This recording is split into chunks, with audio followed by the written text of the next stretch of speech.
I love being a Unitarian Universalist minister. This summer, while I was doing a sermon series on Jesus, a member asked me after the service, "So when are you going to do a sermon series on the Goddess?" Well, here I am. This is the beginning of at least 3 that I will do throughout the course of this year. The image of the feminine divine is present in all cultures, though it's largely been suppressed in the West since the rise of Christianity. But her forms have an impact on us today. In this series, I'll be looking at the 3 aspects of the goddess: the maiden, the mother, and the crone. I thought I would begin with the end. The crone, the aged goddess of wisdom. We see remnants of her in the Jewish tradition, the song that Hal introduced to us. The Shekinah, God's wisdom on her throne as the Queen of Heaven, the indwelling presence. Magin Gonzalez Whippler writes in A Kabbalah for the Modern World, the Shekinah is the female aspect of God, as the male aspect of God manifests as Jehovah. The name Elohim denotes the union of the male and female aspects of the deity. From their union as Elohim came the manifested universe. That is why mankind was created male and female, why they were given sexual organs and told to reproduce. As Genesis states, they were simply created in God's image. And in Proverbs 8, wisdom is personified as female. Does not wisdom call out? Does not understanding raise her voice? On the heights along the way where the paths meet, she takes her stand. Besides the gates leading into the city, at the entrances she cries aloud. To you, O man, I call out. I raise my voice to all mankind. Further along in this passage, she is given the status of co-creator. The Lord brought me forth as the first of his works. Before his deeds of old, I was appointed from eternity. From the beginning, before the world began, when there were no oceans, I was given birth. When there were no springs abounding with water, before the mountains were settled in place, before the hills I was given birth. Before he made the earth or its fields or any of the dust of the world, I was there. When he set the heavens in place, when he marked out the horizon on the face of the deep, when he established the clouds above and fixed securely the fountains of the deep, when he gave the sea of its boundaries, so that the water would not overstep his commands. Then I was the craftsman at his side. I was filled with delight day after day.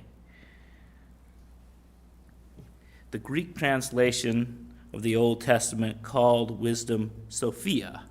The word philosophy means lover of wisdom. This passage from Proverbs resembles the first passage of the Gospel of John, where the Word, or Logos, is the co-creator with God. And Logos is the root of our word logic. But Greek mythology contains goddesses of wisdom without disguise.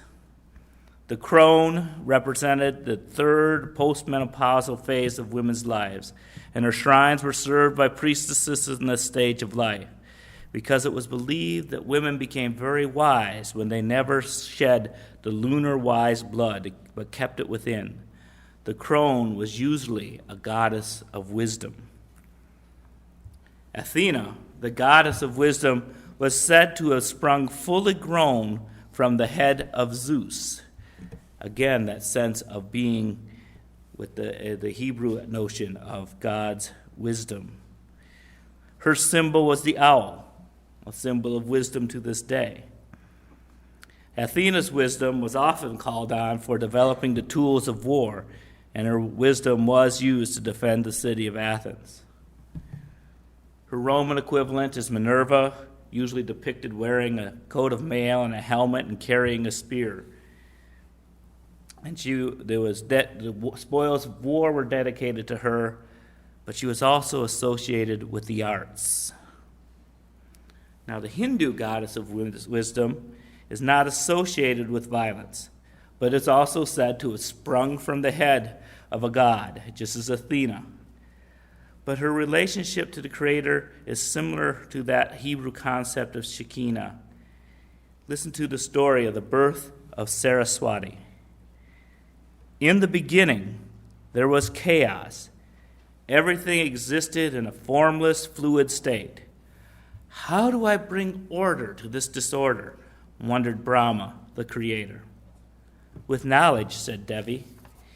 Heralded by a peacock, sacred books in one hand and a sitar in the other, dressed in white, Devi emerged from Brahma's mouth, riding a swan as the goddess Saraswati. Knowledge helps humans find possibilities where they once saw problems, said the goddess. Under her tutelage, Brahma acquired the ability to sense, to think, to comprehend, and communicate. He began looking upon the chaos with the eyes of wisdom, and thus saw the beautiful potential that lay there within. Brahma thus became the creator of the world, with Saraswati as his wisdom. The Shinto goddess of wisdom is Benton. We knew she was a goddess.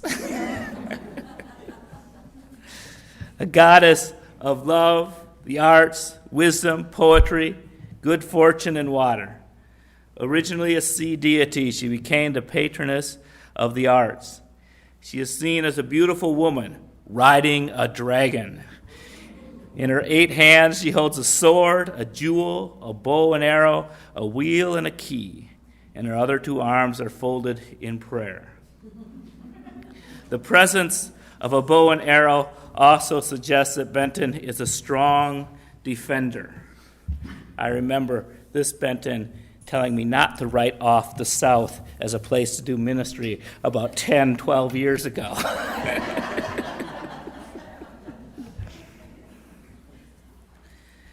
The wisdom and war are intertwined in Aif, the Scottish warrior goddess, who stole the magic alphabet from the deities and gave it to humans.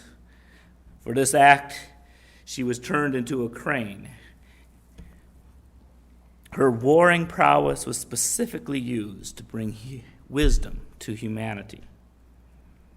In Norse mythology, Freya is considered a goddess of love and beauty, but also the warrior goddess and one of great wisdom and magic, the queen of the Valkyries. In other words, she's the one that we see in the opera with the breastplate and the horns. She's the daughter of time, the patron and protectress of the human race. On her breast she wears a jewel whose power cannot be resisted. It's called the Brisingamen. Brising meaning fire, specifically the fire of the enlightened mind, and men meaning jewel. Throughout history and across cultures, there is a representation of the female as being wise and strong, a creative companion to the male gods. In Christianity, this tradition has been discouraged. Only Mother Mary is venerated, and her role is primarily passive. She fills the archetype of both maiden and mother, but the role of crone is absent. But we can recapture her. The crone does not worry about being attractive like a maiden. Vanity is replaced with gravity. Gravity being a seriousness of purpose. A mother worries about everybody else. A crone is free to be herself. She is as old as creation. She is free to be bold. Now, if anybody's been listening to my sermons, You might know that I do not think of war as a manifestation of wisdom.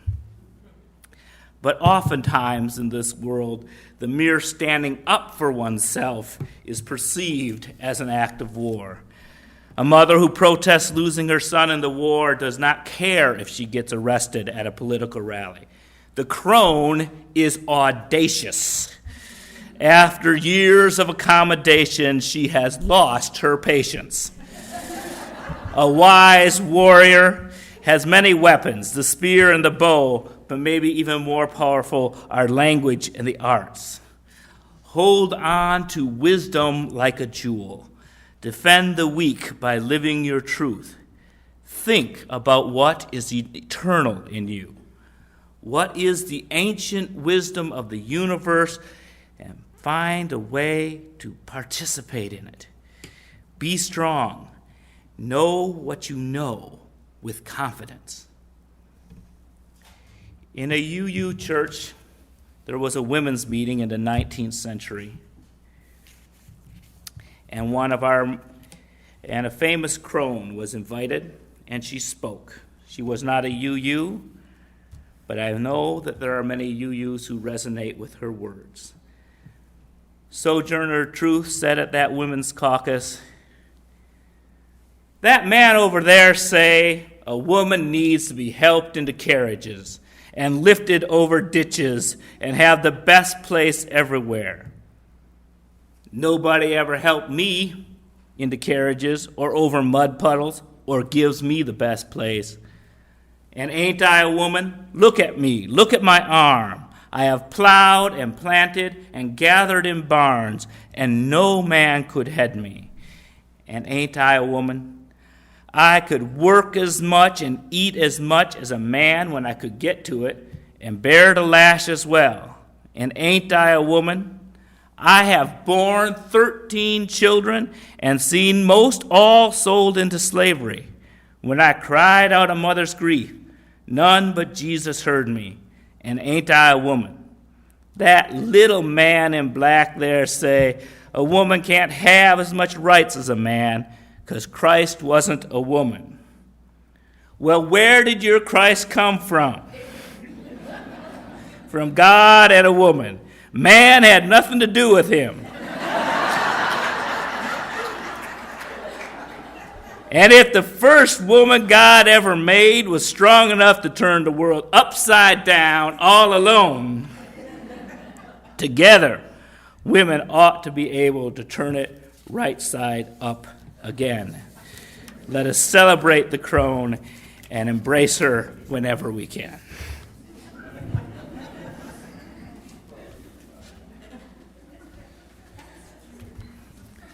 Please join in singing hymn number 130, O Liberating Rose.